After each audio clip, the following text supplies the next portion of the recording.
जय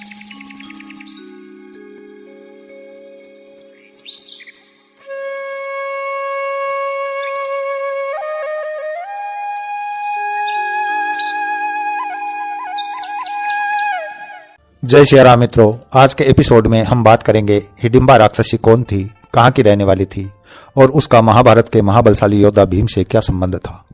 जैसा कि सर्वविदित है, वारणावत की आग से 500 भाई पांडव और उनकी माता कुंती एक गुप्त मार्ग से सुरक्षित रूप से बाहर निकल जाते हैं। वो एक वन क्षेत्र में पहुंचते हैं। कुछ चलने के बाद गंगा नदी सामने आती है। वो गंगा नदी को पार करके और दूसरी तरफ एक सघन वन क्षेत्र में प्रवेश कर जाते हैं। वो उस सघन वन क्षेत्र में पूरे दिन यात्रा करते हैं। भीम, जो कि अतुलित बलशाली था, उसके दोनों कंधों पर उसके दोनों छोटे सुकुमार भाई नकुल और सहदेव बैठ जाते हैं और माता कुंती को भीम अपनी गर्दन पर बिठा लेता है। और इस तरह से रास्ते की बाधाओं को और अवरोधों को पार करते हुए ये 6 प्राणी पूरे दिन यात्रा करते हैं। थकान, भूख और प्यास से उनका हाल बेहाल था। ऊपर से दुर्योधन के गुप्तचरों का भी खतरा बराबर मंडरा रहा था। संध्या होते होते वो एक ऐसे क्षेत्र में पहुंच जाते हैं जो कि हिडिंब नाम के एक दुष्ट और निर्दयी राक्षस द्वारा शासित क्षेत्र था।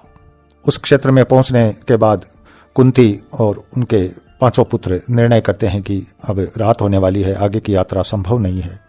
तो वहीं एक जगह वो थक हार के बैठ जाते हैं।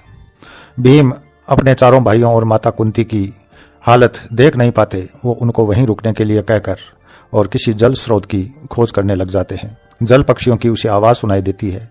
वह उसी दिशा में बढ़ता है। आगे देखता है कि एक जल का स्रोत है। भीम के पास कोई पात्र नहीं था, इसलिए वो अपना दुपट्टा पानी में भिगो लेता है और पत्तों का दोना बनाकर और उसमें जल लेकर भगा भगा वापस उस जगह आता है जहां उसके 4 भाई और उनकी माता बैठी हुई थी। वो यहाँ आकर देखता है कि उन 5 को गहरी निद्रा आ गई है थकान के कारण। तो वह उनको जगाना उचित नहीं समझता और वहीं अलाव जलाकर भीम पूरी रात जागृत रहकर पहरा देते हैं। उधर जब हिडिंब राक्षस को अपने वन क्षेत्र में मानव की गंध आती है तो वह बड़ा प्रसन्न होता है कि कई दिनों बाद आज मेरे वन क्षेत्र में कोई मनुष्य आया है और उसका मांस खाकर मुझे अद्भुत आनंद की प्राप्ति होगी। मित्रों, ये हिडिंब नाम का जो राक्षस था, ये नरमांस का सेवन बड़े चाव से करता था। तो उसने अपनी छोटी बहन हिडिंबा को पठाया कि तुम इस मानव गंध के सहारे सहारे जाओ और मालूम करो कि हमारे वन क्षेत्र के इस भाग में ये मानव ठहरे हुए हैं और संख्या में कितने हैं, क्योंकि मुझे मानव मांस खाने की बड़ी इच्छा हो रही है। हिडिंबा, जो कि मानव मांस को खाना पसंद नहीं करती थी, वह अपने भाई को भी कई बार समझाती कि भैया, इस जंगल में अनेकों जंगली जानवर है, आप उनका मांस खाकर संतुष्ट हो जाया कीजिए।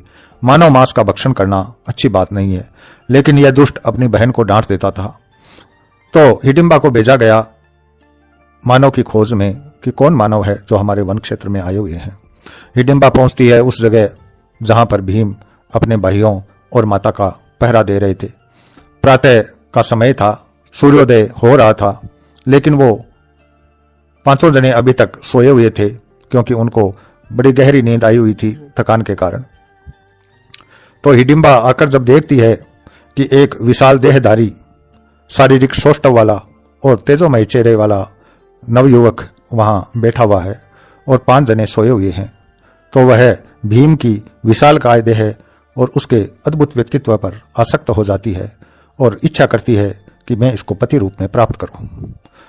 वह भीम को सलाह देती है कि मेरा भाई हिडिंब, जो कि बहुत ही शक्तिशाली है और नरमांस का सेवन करने वाला है, वह किसी भी समय तुम्हारी हत्या करके तुम्हारा मांस खा सकता है। उचित यही होगा कि मेरे बताए हुए मार्ग से तुम इस वन क्षेत्र से सुरक्षित निकल जाओ, या मैं तुम्हें वायु मार्ग से इस वन क्षेत्र से बाहर निकाल देती हूँ और किसी मनुष्य की बस्ती में पहुंचा देती हूँ। उसका परिचय पूछते हैं तो वो अपना परिचय बताती है कि मैं हिडिंब, जो महाबलशाली राक्षस है जिसका इस क्षेत्र में शासन है, मैं उसकी छोटी बहन हिडिंबा हूं। मैं तुम पर आसक्त हूं, मैं तुमसे विवाह करना चाहती हूं।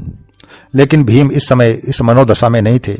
उसके लिए महत्वपूर्ण था अपने भाइयों और माता का ध्यान रखना, उनके प्राण बचाना और किसी तरह इस वन क्षेत्र से सबको सुरक्षित बाहर निकाल लेना। उसी समय हिडिंब अपनी बहन का पीछा करते करते उस जगह आ जाता है जहां आर्यपुत्र भीम और दैत्यबाला हिडिंबा आपस में बात कर रहे थे।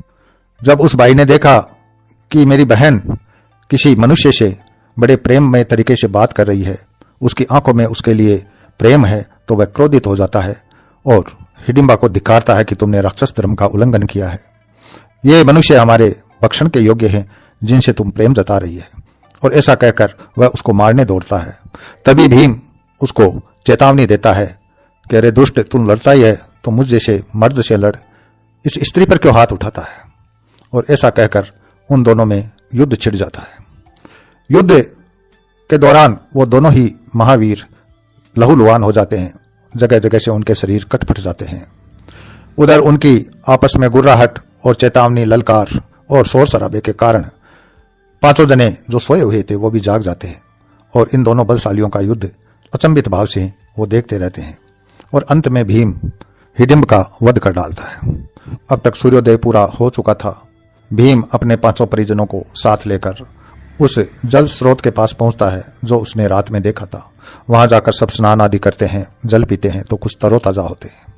हिडिंबा यहां भी पीछा करती करती पहुंच जाती है। भीम सोचता है कि यह कोई मेरे खिलाफ षड्यंत्र कर रही है। वह उसको मारने दौड़ता है, लेकिन हिडिंबा अनुनय विनय करती है। माता कुंती से कहती है कि हे माता, आप तो स्त्री रूप है और मेरे मन की पीड़ा को समझ सकती है। मैं आपके इस पुत्र पर आसक्त हूं और इससे विवाह करने की इच्छा रखती हूं। मैं आपकी खूब सेवा करूंगी। कृपया आप अपने पुत्र को आज्ञा दीजिए कि वह मुझसे विवाह कर ले। कुंती ने उस स्त्री के मर्म की पीड़ा को समझा और अपने पुत्र भीम को आदेश दिया कि भीम, तुम इस दैत्यबाला से प्रेम विवाह कर लो। फलस्वरूप उनका आपस में प्रेम विवाह हो जाता है। हिडिंबा उनको लेकर फिर अपनी बस्ती में जाती है और वहां उनके रहने के लिए पूरा बंदोबस्त कर देती है। 500 भाई पांडव और उनकी माता कुंती कई दिनों तक अपना समय बिताते हैं। उसी समय भीम और हिडिंबा के पुत्र घटोत्कच का जन्म होता है। यह वही घटोत्कच था जिसने महाभारत के युद्ध में पांडव पक्ष की ओर से युद्ध करते हुए अतुलित बल और शौर्य का प्रदर्शन किया था और युद्ध में ही मारा गया था। तो मित्रों, वो 500 भाई पांडव और उनकी माता कुंती कई दिनों तक उस राक्षसी क्षेत्र में रहते हैं और फिर घटोत्कच और अपनी पत्नी हिडिंबा को छोड़कर भीम अपने परिजनों के साथ उस वन क्षेत्र से बाहर निकल जाते हैं। आगे उनकी भेंट महर्षि वेदव्यास से होती है। महर्षि वेदव्यास उनको हर तरह से आश्वस्त करते हैं और एक चक्रा नगरी में ले जाकर एक सदाचारी ब्राह्मण के घर में उनको आश्रय दिलवा देते हैं। अब मित्रों, बात यह आती है कि हिडिंबा कहाँ की रहने वाली थी। तो मैं आपको जानकारी के लिए बता दूं कि हमारे देश का जो पूर्वांचल क्षेत्र है उसमें नागालैंड नाम का एक राज्य है। वहीं के एक नगर का नाम वर्तमान में डिमापुर है। यह प्राचीन समय में हिडिंबापुर ही था, जिसका अपभ्रंश हो गया है और वर्तमान में इसको डिमापुर कहा जाता है। यही क्षेत्र था जो कि हिडिंब नाम के उस राक्षस का शासित क्षेत्र था। और मैंने मनाली में भी, जो कि हिमाचल प्रदेश में स्थित है, वहाँ भी एक मंदिर देखा था जो कि हिडिंबा का मंदिर कहलाता है और वहाँ दर्शनार्थी खूब जाते हैं, उसको देवी के रूप में पूजते हैं। तो पूर्वांचल का जो क्षेत्र है वो प्रारंभ से ही हमारे देश का जो राक्षसी क्षेत्र है या आदिम जातियों का क्षेत्र है माना जाता है। तो इस तरह से हिडिंबा भीम की एक पत्नी थी और उनका पुत्र था घटोत्कच और वो एक राक्षसी थी। इसी के साथ मैं अपनी वाणी को विराम देता हूँ। अगले वीडियो में फिर मिलते हैं, तब तक के लिए जय श्री राम।